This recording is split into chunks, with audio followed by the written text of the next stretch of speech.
ഭർത്താവിൻ്റെ കൂട്ടുകാരൻ. നിനക്കും രമേശനും തമ്മിൽ എന്താ ഒരതിരുവിട്ട ബന്ധം? പറഞ്ഞുകൊണ്ട് സജൻ തൻ്റെ ഭാര്യ സീനയുടെ കാരണം നോക്കി ആഞ്ഞൊരടി കൊടുത്തു. ആഹ്! ഒരു നിലവിളിയോടെ അടികൊണ്ട കവിൾ പൊത്തിപ്പിടിച്ച സീന നിലത്തേക്ക് വീണു. സജനേട്ടൻ എന്തൊക്കെയാ ഈ പറയുന്നേ? എനിക്ക് ആരുമായി ബന്ധമുണ്ടെന്നാ? സീന വിഷമത്തോടെ അടികൊണ്ട് തിണർത്ത തൻ്റെ കവിൾ തടവിക്കൊണ്ട് ചോദിച്ചു. നീ ഇന്നെൻ്റെ കൂട്ടുകാരൻ രമേശനെ ഇങ്ങോട്ട് വിളിച്ചു വരുത്തിയില്ലേ? ഞാൻ കൊള്ളാഞ്ഞിട്ടല്ലേടി നീ വേറൊരുത്തൻ്റെ ചൂട് തേടിപ്പോയത്? ഏരണം കെട്ടവളെ, അവൻ നിന്നെപ്പോലെ അല്ലാത്തതുകൊണ്ട് നേരെ എന്നോട് വന്ന് കാര്യം പറഞ്ഞു. സജൻ്റെ വാക്കുകൾ കേട്ട് സീന ഒരു നിമിഷം ഞെട്ടി. അവൾ പെട്ടെന്ന് നടന്ന കാര്യങ്ങൾ ഓർത്തെടുത്തു.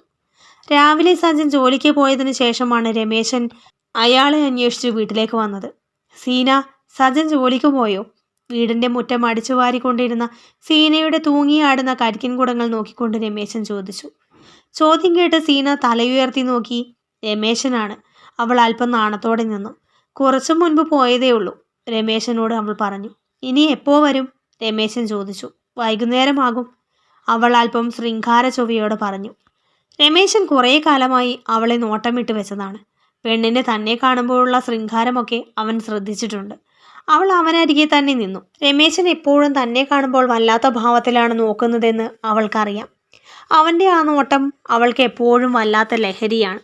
ഒരുമാതിരി പെണ്ണുങ്ങളെ കണ്ടിട്ടില്ലാത്ത പോലുള്ള നോട്ടം.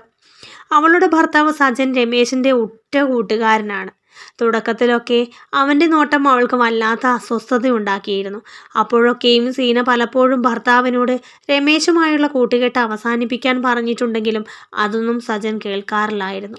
പോകെ പോകെ ബെഡ്റൂമിൽ സജൻ അല്പം പിന്നിലാണെന്ന് മനസ്സിലാക്കിയപ്പോൾ അവൾ രമേശൻ്റെ പ്രവൃത്തികളെ ഇഷ്ടപ്പെടാൻ തുടങ്ങി. എന്തെങ്കിലുമൊക്കെ കാട്ടിക്കൂട്ടിയിട്ട് സജൻ കൂർക്കം വലിച്ചു കിടന്നുറങ്ങും. അതിനുശേഷം വല്ലാത്ത നിർവൃതിയോടെ അവൾ വിരലിട്ട് കിടന്നുരുളും. അതുകൊണ്ട് തന്നെ സജൻ ഇല്ലാത്ത സമയം രമേശൻ വീട്ടിൽ വരുമ്പോൾ സീന അയാളോട് കൊഞ്ചിക്കൊഴയാൻ തുടങ്ങി. എനിക്ക് കുടിക്കാൻ കുറച്ച് വെള്ളം താ, ഇന്നെങ്കിലും ഇവളെ ഒന്ന് കളിക്കണമെന്ന പ്രതീക്ഷയിൽ അവൻ സീനയോട് ചോദിച്ചു. അവനെ ഒന്ന് അടിമുടി നോക്കിയിട്ട് സീന അകത്തേക്ക് കയറി. അവളുടെ ഇളകിയുള്ള അരയന്ന നടത്തം കണ്ടപ്പോൾ തന്നെ അവൻ്റെ ജവാൻ പതിയെ ഉണരാൻ തുടങ്ങി. അവൾ അകത്തേക്ക് കയറിയപ്പോൾ അവൾ അറിയാതെ രമേശനും സീനയുടെ പിന്നാലെ ചെന്നു. അകത്തേക്ക് നടക്കുമ്പോൾ ആൾ തൻ്റെ പുറകെ വരണേ എന്ന പ്രാർത്ഥനയായിരുന്നു സീനയുടെ മനസ്സിൽ. അതാണ് സീന എല്ലാം തള്ളിത്തെറിപ്പിച്ച് അകത്തേക്ക് കയറിയത്. സീനയുടെ ശരീരവടിവ് കണ്ട് രമേശൻ കൊതിയോടെ പിന്നാലെ ചെന്നു. വീടിനുള്ളിൽ കയറിയതും അവൻ വാതിലടച്ച് കുറ്റിയിട്ടു. അവൻ തൻ്റെ പുറകെ വരുമെന്ന് സീനയ്ക്ക് അറിയാമായിരുന്നെങ്കിലും വാതിലിൻ്റെ കൊളുത്തു വീണ ശബ്ദം കേട്ട് ഒരു ഞെട്ടൽ അഭിനയിച്ച് അവൾ പിന്തിരിഞ്ഞു നോക്കി. രമേശേട്ടൻ എന്താ ഈ കാണിക്കുന്നത്? സീന അല്പം പരിഭവത്തോടെ ചോദിച്ചു. കളിയുടെ കാര്യത്തിൽ നിന്റെ ഭർത്താവ് ഒരു പോങ്ങൻ തന്നെയാ. അവനെ കൊണ്ട് ഒന്നിനും കൊള്ളില്ലെന്ന് എനിക്കറിയാം. അതുകൊണ്ട് എന്നോട് സഹകരിച്ചാൽ നിനക്ക് അവനിൽ നിന്ന് കിട്ടാത്ത പലവിധത്തിലുള്ള സുഖം ഞാൻ തരാം. രമേശൻ വല്ലാത്തൊരു ഭാവത്തിൽ പറഞ്ഞുകൊണ്ട് സീനയെ നോക്കി. എന്നാൽ അതൊന്ന് കാണിക്കി. രണ്ടും കൽപ്പിച്ച് സീന രമേശനോട് വാതുവെച്ചു. നിമിഷ നേരം കൊണ്ട് രമേശൻ സീനയെ കരവലയത്തിൽ ഒതുക്കി. ഒരു മാൻപേടയെ പോലെ അവൾ അവൻ്റെ നെഞ്ചിൽ പതുങ്ങി. പുതുസുഖങ്ങൾ അവൾ അറിഞ്ഞു. അവൻ അവളുടെ മേച്ചിൽപ്പുറങ്ങൾ താണ്ടി അലഞ്ഞു. അവൾ ഇക്കിളി പൂണ്ട് ചിരിച്ചു. അവൾ പുതിയ പാഠങ്ങൾ പഠിച്ചു. എല്ലാത്തിലും വളരെ പുതുമയുണ്ടായിരുന്നു. ഇക്കാര്യത്തിൽ സജൻ വെറും പോങ്ങൻ തന്നെയാണെന്ന് അവൾക്ക് മനസ്സിലായി. രമേശനെ വെല്ലാൻ ഒരിക്കലും സജന് കഴിയില്ലെന്നും ആ കളിയിൽ അവൾ മനസ്സിലാക്കി. അവൾ പലതവണ സ്വർഗം കണ്ടു. ഒടുവിൽ കൊതിയോടെ രമേശൻ വീണ്ടും അവളുടെ കാട്ടുതേൻ ചോലയിലെ മധുകണങ്ങൾ നുകരുന്നതിനിടയിൽ പിന്നിലെ വാതിൽ തുറക്കുന്ന ശബ്ദം കേട്ട അവൾ ഒരു നിമിഷം ഞെട്ടി. പിന്നെ അവനെ തള്ളിമാറ്റി കുതറി മാറി. പണ്ടാരത്തള്ളയ്ക്ക് കയറി വരാൻ കണ്ട നേരം. അയൽ വീട്ടിലെ ജാനകി അമ്മയുടെ വീട്ടിലേക്ക് പോയതാണ് അമ്മായിയമ്മ തള്ള. നാട്ടിലെ ഏഷണി കഥകൾ അറിയാൻ പോയതാണ്. 1-2 മണിക്കൂറെങ്കിലും കഴിയാതെ തള്ള വരില്ല. പക്ഷെ ഇന്ന് അപ്രതീക്ഷിതമായിട്ടാണ് തള്ളയുടെ കടന്നുവരവ്. അത് സീനയെ വല്ലാതെ ചൊടിപ്പിച്ചു. അകത്ത് കയറിയ അമ്മായിയമ്മ രമേശിനെ കണ്ടപ്പോൾ സംശയത്തോടെ നോക്കി. സജൻ ഇല്ലാത്തപ്പോൾ ചെക്കൻ വരാറില്ല എന്നവർ ഓർത്തു. മാത്രമല്ല മരുമകളുടെ സ്ഥാനം തെറ്റിക്കിടക്കുന്ന വസ്ത്രങ്ങൾ കണ്ടപ്പോൾ അവർക്ക് മറ്റെന്തൊക്കെയോ മനസ്സിൽ തോന്നി. വെള്ളം കുടിച്ചു കഴിഞ്ഞ് രമേശൻ ഇറങ്ങി. തള്ള മരുമകളോടൊന്നും ചോദിച്ചില്ല. ഉച്ചയായപ്പോൾ സീന രമേശനെ വിളിച്ചു. മുടങ്ങിപ്പോയ കളി മറ്റൊരു ദിവസം നടത്താമെന്ന് അവൾ വാക്കുകൊടുത്തു. തള്ളയ്ക്ക് സംശയമുണ്ടെന്നും അത് സജൻ അറിഞ്ഞാൽ പ്രശ്നമാകുമെന്നും അതിനാൽ അവൾ തൻ്റെ മനസ്സിലുദിച്ച ഒരു ഭയം അവനോട് പറഞ്ഞു. അക്കാര്യം ഉടനെ രമേശൻ സജനെ അറിയിക്കുകയും ചെയ്തു. അതാണ് ഇന്ന് സംഭവിച്ചത്. അത് കേട്ടുകൊണ്ടാണ് സജൻ വീട്ടിൽ വന്ന് ഉറഞ്ഞു തുള്ളുന്നത്.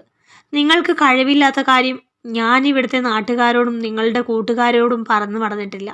നിങ്ങൾ തന്നെയല്ലേ നിങ്ങളുടെ കൂട്ടുകാരനോട് നിങ്ങൾക്ക് കഴിവില്ല എന്ന് പറഞ്ഞത്? അത് കേട്ട അവൻ എന്നെ കയറി പിടിക്കാൻ ശ്രമിച്ചത് എൻ്റെ തെറ്റല്ല. നിങ്ങൾ ജോലി കഴിഞ്ഞ് വരുമ്പോൾ ഇത് പറയണമെന്ന് തന്നെയാണ് ഞാൻ വിചാരിച്ചത്. പണ്ടേ രമേശൻ്റെ നോട്ടവും ഭാവവും ശരിയല്ല, അവനുമായി നിങ്ങൾ കൂട്ടുകൂടരുതെന്നും അവനെ ഇങ്ങോട്ട് വിളിച്ച് കയറ്റരുതെന്നും നിങ്ങളോട് ഞാൻ ഒരു 100 വട്ടം പറഞ്ഞിട്ടുണ്ട്. നിങ്ങളത് കേൾക്കാത്തത് കൊണ്ടാണ് എനിക്ക് നിങ്ങളുടെ കൂട്ടുകാരനിൽ നിന്നും മോശമായ അനുഭവം ഉണ്ടായത്. എനിക്ക് ആരെയെങ്കിലും വിളിച്ച് കയറ്റണമെങ്കിൽ അത് പണ്ടേ ആവാമായിരുന്നു. സീന ക്രോധത്തോടെ പറഞ്ഞുകൊണ്ട് സജനെ നോക്കി. അവളുടെ ഉറച്ച വാക്കുകൾക്ക് മുൻപിൽ സജൻ കുറ്റബോധം കൊണ്ട് തലവാഴ്ത്തി. നിന്നെ എനിക്ക് വിശ്വാസമാണ് സീന. പെട്ടെന്ന് രമേശൻ വന്ന് അങ്ങനെ പറഞ്ഞപ്പോൾ കള്ളം പുറത്ത് ഞാൻ വിശ്വസിച്ചു പോയതാണ്.